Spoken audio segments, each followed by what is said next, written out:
السلام علیکم دوستو، عمان میں 100 سے زیادہ ہندوستانی شہری جو وطن واپسی کی پروازوں کے سلسلے میں اپنے اپنے گھروں کو جانا چاہتے تھے، ان کو جرمانوں کی عدم ادائیگی کی وجہ سے فلائٹس میں سوار ہونے سے روک دیا گیا۔ دوستو، تفصیلات میں جانے سے پہلے آپ لوگوں سے گزارش ہے کہ اگر آپ ہماری یوٹیوب فیملی کے ممبر نہیں ہیں تو چینل کو سبسکرائب کر کے ہماری یوٹیوب فیملی کا حصہ بن جائیے۔ تو دوستو، غیر ملکی جو عمان کے ایئرپورٹ سے سفر کرنا چاہتے ہوں، ان کو ایئرپورٹ پر بھی اپنے جرمانے ادا کرنے کی سہولت دی جاتی ہے، جو کہ اے ٹی ایم کارڈ سے ادا کرنا ہوتے ہیں۔ جو لوگ ایئرپورٹ پہ ایسا کرنے سے قاصر ہوں، ان کو پہلے سے تمام جرمانوں کو صاف کرنا ہوگا، جس کے بعد ان کو فلائٹس میں سوار ہونے کی اجازت دی جاتی ہے۔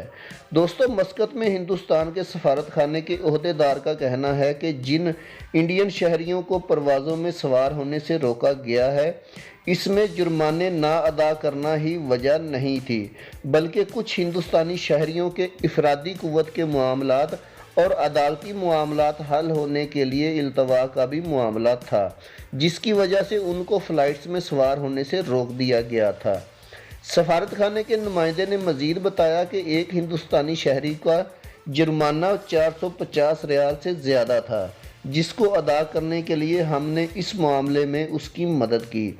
انہوں نے مزید کہا کہ جن لوگوں کو فلائٹس میں سوار ہونے سے روکا گیا، ان کی تعداد میں اب کمی واقع ہوئی ہے، کیونکہ اس بات کا لوگوں کو پتہ چل رہا ہے کہ جب تک جرمانے ادا نہیں کیے جائیں گے، اس وقت تک فلائٹس میں سوار ہونے کی اجازت نہیں ملے گی۔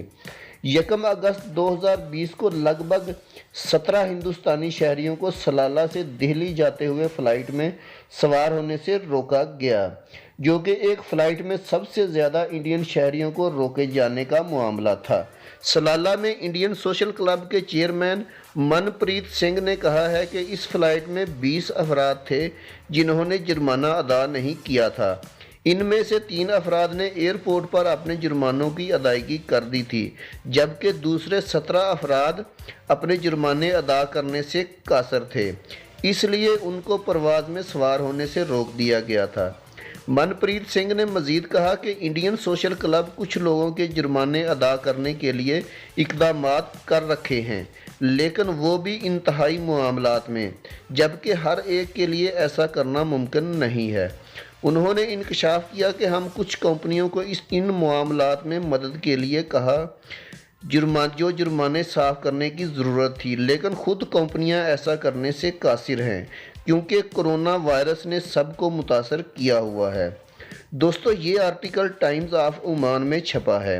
ویڈیو بنانے کا مقصد آپ لوگوں کی رہنمائی کرنا ہے۔ ویڈیو اچھی لگی تو لائک ضرور کر دیجئے گا۔ اللہ حافظ۔